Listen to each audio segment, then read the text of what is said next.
अमेरिकी कंपनियां हुई दिवालिया। जी हाँ, अमेरिका के राष्ट्रपति डोनाल्ड ट्रंप ने विदेशी देशों पर टैरिफ लगाकर अमेरिका को मजबूत करने की कोशिश की, लेकिन यह कदम उन्हीं पर उल्टा पड़ता हुआ दिखाई दे रहा है। अप्रैल में टैरिफ की घोषणा के बाद से अमेरिकी कंपनियों में दिवालियापन की संख्या बढ़ गई है। केवल जुलाई में ही 71 बड़ी कंपनियां दिवालिया घोषित हो गई हैं। इस साल अब तक 446 बड़ी अमेरिकी कंपनियां दिवालिया हो चुकी हैं, जो कि महामारी वर्ष 2020 की तुलना में 12% अधिक है।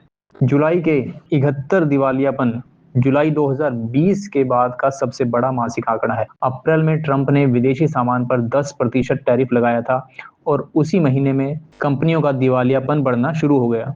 2025 की पहली छमाही में 371 बड़ी अमेरिकी कंपनियां दिवालिया हो गई। जून में ही 63 कंपनियों ने दिवालियापन के लिए आवेदन किया।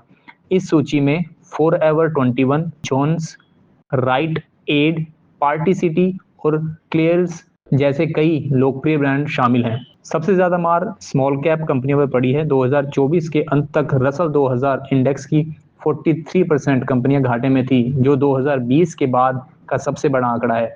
अगर हम बात करें 2008 की आर्थिक मंदी की, तो उस दौरान यह आंकड़ा 41% था। ट्रंप के टैरिफ के चलते अब अमेरिकी टैरिफ प्रभावी रूप से 17.3% तक पहुंच गया है, जो 1935 के बाद का सबसे ऊंचा स्तर है। जो सेक्टर टैरिफ के कारण दिवालियापन के शिकार हुए हैं, उनमें 70 कंपनियां इंडस्ट्रियल क्षेत्र से रिलेटेड हैं, 61 कंपनियां कंज्यूमर अफेयर्स से संबंधित हैं, 32 कंपनियां हेल्थ केयर से, 21 कंपनियां आईटी क्षेत्र से, 13 कंपनियां फाइनेंशियल, 11 कंपनियां रियल एस्टेट से, 11 ही कम्युनिकेशन सर्विसेज से और 4 एनर्जी सेक्टर से।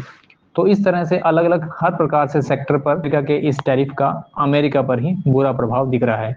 टैरिफ से महंगाई और बेरोजगारी दोनों और बिगड़ सकते हैं। जुलाई में 11% छोटे व्यवसायों ने बताया कि उनकी बिक्री बहुत खराब रही, जो बढ़ती बेरोजगारी का संकेत है। छोटे व्यवसाय अमेरिका में 6.23 करोड़ लोगों को रोजगार देते हैं, जो कुल कार्यबल का लगभग 45.9% है।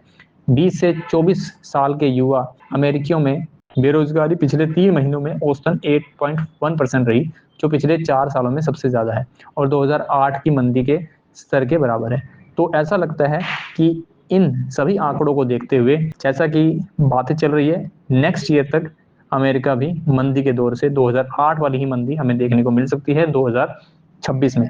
तो मार्केट में भी जो व्यक्ति काम करते हैं वो भी सतर्क रहें और इसी तरह के वीडियोस को और जानकारी को पाने के लिए चैनल को सब्सक्राइब करें, वीडियो को शेयर और लाइक करें। वीडियो देखने के लिए धन्यवाद।